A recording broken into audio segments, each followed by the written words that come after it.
மிதுனம் ராசி நேயர்களே, உறவினர் அரசியலால ஏற்பட்ட பிரிவு உங்களுக்கு வேதனைகளை ஏற்படுத்தியிருந்திருக்கும். உறவினர்கள் என்ற பெயரில் கூடவே இருந்த பகாசுரர்களின் பொறாமை தீயால உங்க குடும்பம் சேர்ந்திருக்கும்.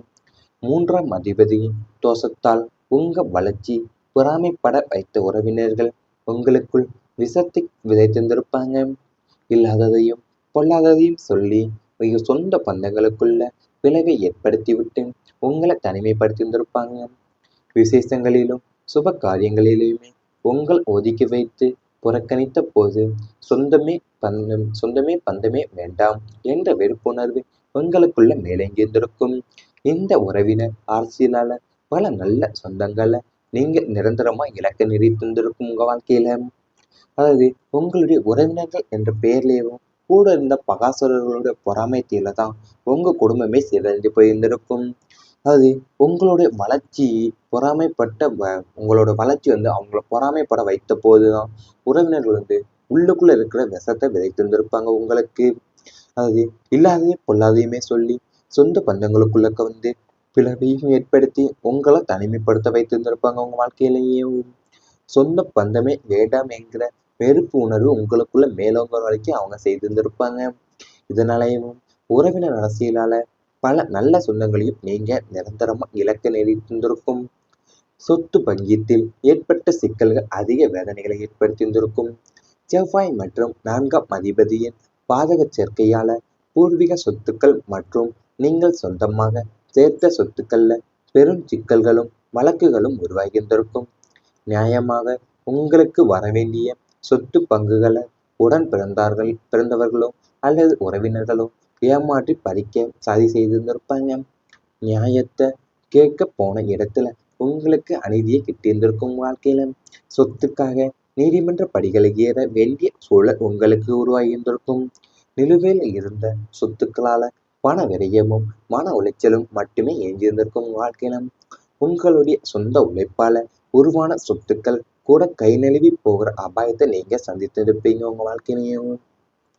அதாவது உங்க பூர்வீக சொத்துக்களும் மற்றும் நீங்க சொந்தமா சேர்த்த சொத்துக்கள்ல பெரும் சிக்கல்களும் வழக்குகளும் உங்களுக்கு உருவாயிருந்திருக்கும். ஏன்னா நீங்க நியாயமா உங்களுக்கு வர வேண்டிய சொத்து பங்குகளை உடன் பிறந்தவர்களோ அல்லது உறவினர்களோ ஏமாற்றி பறிக்க சதி செய்திருந்திருப்பாங்க. சொத்துக்காகவே நீங்க நீதிமன்ற படிகளை ஏற வேண்டிய சூழலும் உங்களுக்கு உருவாகியிருந்திருக்கும். நிலுவையில் இருந்த சொத்துக்களால பண விரயமும் மன உளைச்சலும் மட்டுமே உங்க வாழ்க்கையில எஞ்சியிருந்திருக்கும். நம்பிக்கை வைத்து ஏமாந்த தருணங்கள் உங்களுக்கு ஏற்பட்டிருந்திருக்கும். மிதுனம் ராசியினரே, மிகப்பெரிய பலவீனமே எல்லோரும் நல்லவர்களே என்று நினைப்பதுதான். இந்த அப்பாவித்தனத்தை பயன்படுத்தி கொண்டு சமுதாயத்துல பெரிய மனிதர்களாக வளம் வந்த பல போலியான நபர்களை நீங்க அப்படியே நம்பியிருந்திருப்பீங்க. அவங்க காட்டிய போலி அன்பையும் கொடுத்த போலி வாக்குறுதிகளையும் உண்மை என்று நம்பி உங்களுடைய ரகசியங்களையும் எதிர்கால திட்டங்களையும் பகிர்ந்து கொண்டிருந்திருப்பீங்க. ஆனா சரியான நேரத்துல அவங்க உங்களை கைவிட்டு உங்களை ஏமாளி ஆக்கிய போதுதான் அவங்களின் உண்மையான முகத்தை உணர்ந்திருந்திருப்பீங்க. நம்பிக்கை துரோகம் என்ற சொல் உங்க வாழ்க்கையில பல மணி நிஜமாகியே இருந்திருக்கும் வாழ்க்கையிலேயும். அது உங்களுக்கு மிகப்பெரிய பலவீனம் என்ன பார்த்தீங்கன்னா, நீங்க எல்லோரையும் நல்லவர்கள் என்று நினைப்பதுதான் உங்க வாழ்க்கையில. இந்த அப்பாவித்தனத்தை பயன்படுத்தி கொண்டு சமுதாயத்துல பெரிய மனிதர்களா வலம் வந்த பல போலியான நபர்களை நீங்க அப்படியே நம்பியிருந்திருப்பீங்க. அவங்க காட்டிய போலி அன்பையும் கொடுத்த போலி வாக்குறுதிகளையுமே நீங்க உண்மை என்று நம்பியவும் உங்களுடைய ரகசியங்களையும் எதிர்கால திட்டங்களையும் பகிர்ந்து கொண்டிருப்பீங்க. ஆனா அவங்க சரியான நேரத்துல அவங்க உங்களை கைவிட்டு உங்களை ஏமாளி ஆக்கிய போதும் அவங்களுடைய உண்மையான முகத்தை உணர்ந்திருப்பீங்க. இவை அனைத்துமே உங்களுடைய கடந்த கால வாழ்க்கையில நடந்திருந்தால் கமெண்ட் வாயிலாக தெரிவித்துக் கொண்டு நமது ராசி பலன் சேனலை மறக்காமல் சப்ஸ்கிரைப் செய்து கொள்ளுங்கள். இனி வரப்போகும் நாட்கள்ல உங்களுக்கு நன்மைகள் தான் நடக்கப் போகின்றது. விநாயகர் வழிபாடு தடைகளை அகற்றப் போது உங்க வாழ்க்கையில நீங்க எந்த ஒரு காரியத்தையும் தொடங்குவதற்கு முன்பு தடைகளை தகர்க்கும் விநாயகர் பெருமானை வழிபடுவது நம் தர்மத்தின் மரபு. அதாவது மிதுனம் ராசினருக்கு இக்காலத்தில் வாயிலும் சிறு சிறு தடைகளையும் எதிர்ப்புகளையும் தகர்த்தெறியும் வல்லமை விநாயகர் வழிபாட்டிற்கு உண்டு உங்க வாழ்க்கையில. உங்க பாதையில இருக்கும் முட்களும் கண்ணுக்கு தெரியாத செய்வினை அல்லது திருஷ்டி தோஷங்களும் பொசுங்கிவிட போது தொழிலையும் குடும்ப ஆரோக்கியமும் அனைத்து துறைகளிலுமே இருந்த முட்டுக்கட்டைகள் விலகி தொட்டதெல்லாம் தொடங்கும் யோகம் உங்களுக்கு உண்டாக போகுது உங்க வாழ்க்கையில. அதாவது உங்க வாழ்க்கையில தொட்ட காரியங்கள் எல்லாமே அரைகுறையா நிற்கிறது என்று நீங்க கவலைப்பட்டு கொண்டிருந்ததால தினமும் காலையில கணபதியை நினைத்து ஒரு தீபம் ஏற்றி வழிபட்டு வாருங்கள்.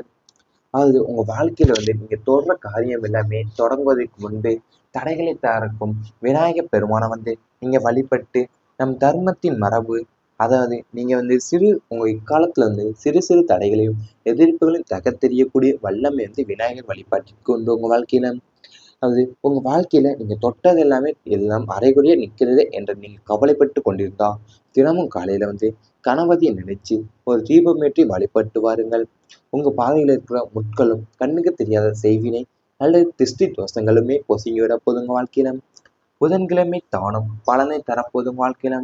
தானத்துல சிறந்த தானம் அன்னதானமும் மற்றும் கல்வித்தானம் என்பாங்க. மிதுனம் ராசிக்கு அதிபதியான புதன் பகவானுக்குரிய கிழமையான புதன்கிழமையில நீங்க செய்யற தானங்கள்ல உங்களின் பாவ கணக்குகளை தீர்த்து அளப்பரிய புண்ணியங்களை தரப்போறாரு உங்க வாழ்க்கையிலேயேவும்.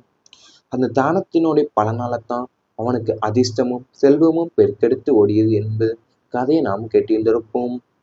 அதாவது நீங்க புதன்கிழமைகள் ஏழை மாணவர்களுக்கு புத்தகங்கள், பேனா போன்ற கல்வி உபகரணங்களையும் அல்லது பசுமாட்டிற்கு அகத்திக்கீரையோ அல்லது ஏழைகளுக்கு பச்சை பயிறு தானமாக வழங்கும் போதுதான் உங்களுடைய ஜாதகத்துல உள்ள புதன் தோஷங்கள் நீங்கும்.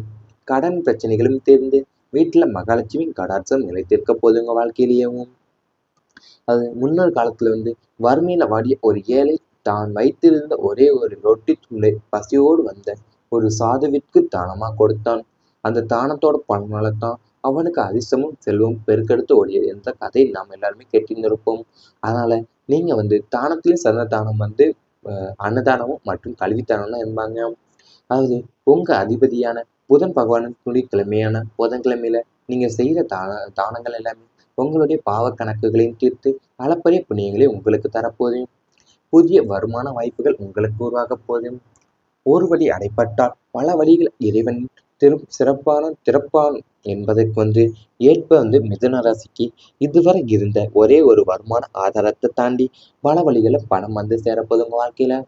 இந்த பொற்காலம் இப்போது அமையப்போது உங்களை திறமைக்கேற்ற புதிய வாய்ப்புகள் உங்களை தேடி வரப்போது. ஒரு சாதாரண உத்தியோகஸ்தர் தன் ஓய்வு நேரத்துல செய்த சிறு தொழிலோ அல்லது கைவினை கலையோ நாளடைவில் அவருக்கு முதன்மை தொழிலை விட அதிக வருமானத்தை தந்து அவரை மிகப்பெரிய கோடீஸ்வரனாக்கிய கதையை போலத்தான் உங்களுக்குள்ளே ஒளிந்திருக்கிற மறைமுக திறமைகள் மூலியமா புதிய வருமான வழிகள் உங்களுக்கு பிறக்கப் போகின்றதும் வாழ்க்கையில. அதாவது ஒரே ஒருவனுக்கு ஒருத்தருக்கு ஒரு வருமான ஆதாரத்தை தாண்டி பல வழிகளை பணம் சேரப்போகிற பொற்காலம் இப்போ உங்களுக்கு மிதுனம் ராசிக்கு அமையப்போகுது. ஏன்னா உங்களுடைய திறமைக்கேற்ற புதிய வாய்ப்புகள் உங்களை தேடி வரப்போகுது. அது ஒரு ஒரு உத்தியோகஸ்தர் ஓய்வு நேரத்துல செய்த சிறு தொழிலோ அல்லது கைவினை கலையோ நாளடைவில் அவருக்கு முதன்மை தொழிலை விட அதிக வருமானத்தை தந்து அவரை மிகப்பெரிய கோடீஸ்வரராக்க போகுது உங்க வாழ்க்கையில. இவை நினைத்துமே இனி வரப்போகும் நாட்கள்ல உங்களுக்கு நேரிட்டால் கமெண்ட் வாயிலாக தெரிவித்துக் கொண்டு நமது ராசி பலன் சேனலை மறக்காமல் சப்ஸ்கிரைப் செய்து கொள்ளுங்கள். ஒரு தீபமேற்றி வழிபட்டு வாருங்கள். உங்க பாதையில இருக்கிற முட்களும் கண்ணுக்கு தெரியாத செய்வினை அல்லது திருஷ்டி தோஷங்களுமே பொசுங்கிவிட போதுங்க வாழ்க்கையில. புதன்கிழமை தானம் பலனை தரப்போதும் வாழ்க்கையில. தானத்துல சிறந்த தானம் அன்னதானமும் மற்றும் கல்வித்தானம் என்பாங்க. மிதுனம் ராசிக்கு அதிபதியான புதன் பகவானுக்குரிய கிழமையான புதன்கிழமையில நீங்க செய்யற தானங்கள்ல உங்களின் பாவ கணக்குகளை தீர்த்து அளப்பரிய புண்ணியங்களை தரப்போறாரு உங்க வாழ்க்கையிலேயேவும். அந்த தானத்தினுடைய பலனால்தான் அவனுக்கு அதிர்ஷ்டமும் செல்வமும் பெருக்கெடுத்து ஓடியது என்பது கதையை நாம் கேட்டிருந்திருப்போம். அதாவது நீங்க புதன்கிழமைகள் ஏழை மாணவர்களுக்கு புத்தகங்கள், பேனா போன்ற கல்வி உபகரணங்களையும் அல்லது பசுமாட்டிற்கு அகத்திக்கீரையோ அல்லது ஏழைகளுக்கு பச்சை பயிறு தானமாக வழங்கும் போதுதான் உங்களுடைய ஜாதகத்துல உள்ள புதன் தோஷங்கள் நீங்கும். கடன் பிரச்சனைகளும் தீர்ந்து வீட்டுல மகாலட்சுமியின் கடாட்சம் நிலைத்திருக்க போதுங்க வாழ்க்கையிலேயும். அது முன்னொரு காலத்துல வறுமையில வாடிய ஒரு ஏழை தான் வைத்திருந்த ஒரே ஒரு ரொட்டி துண்டை பசியோடு வந்த ஒரு சாதுவிற்கு தானமா கொடுத்தான். அந்த தானத்தோட பலனால்தான் அவனுக்கு அதிர்ஷ்டமும் செல்வம் பெருக்கெடுத்து ஓடியது என்ற கதையை நாம் எல்லாருமே கேட்டிருந்திருப்போம். அதனால நீங்க தானத்திலையும் சிறந்த தானம் அன்னதானமும் மற்றும் கல்வித்தானமும் என்பாங்க. அதாவது உங்க அதிபதியான புதன் பகவானுடைய கிழமையான புதன்கிழமையில நீங்க செய்த தானங்கள் எல்லாமே உங்களுடைய பாவ கணக்குகளையும் தீர்த்து அளப்பரிய புண்ணியங்களை உங்களுக்கு தரப்போகுது. புதிய வருமான வாய்ப்புகள் உங்களுக்கு உருவாகப் போகுது. ஒரு வழி அடைபட்டால் பல வழிகள் இறைவன் திறப்பான் என்பதற்கு ஏற்ப மிதுன ராசிக்கு இதுவரை இருந்த ஒரே ஒரு வருமான ஆதாரத்தை தாண்டி பல வழிகளில் பணம் சேரப்போகுது. உங்க வாழ்க்கையில இந்த பொற்காலம் இப்போது அமையப்போகுது. உங்களை திறமைக்கேற்ற புதிய வாய்ப்புகள் உங்களை தேடி வரப்போகுது. ஒரு சாதாரண உத்தியோகஸ்தர் தன் ஓய்வு நேரத்துல செய்த சிறு தொழிலோ அல்லது கைவினை கலையோ நாளடைவில் அவருக்கு முதன்மை தொழிலை விட அதிக வருமானத்தை தந்து அவரை மிகப்பெரிய கோடீஸ்வரனாக்கிய கதையைப் போலத்தான் உங்களுக்குள்ளே ஒளிந்திருக்கிற மறைமுக திறமைகள் மூலியமா புதிய வருமான வழிகள் உங்களுக்கு பிறக்கப் போகின்றதும் வாழ்க்கையில. அதாவது ஒருத்தருக்கு ஒரு வருமான ஆதாரத்தை தாண்டி பல வழிகளில் பணம் சேரப்போகிற பொற்காலம் இப்போ உங்களுக்கு மிதுனம் ராசிக்கு அமையப்போகுது. ஏன்னா உங்களுடைய திறமைக்கேற்ற புதிய வாய்ப்புகள் உங்களை தேடி வரப்போகுது.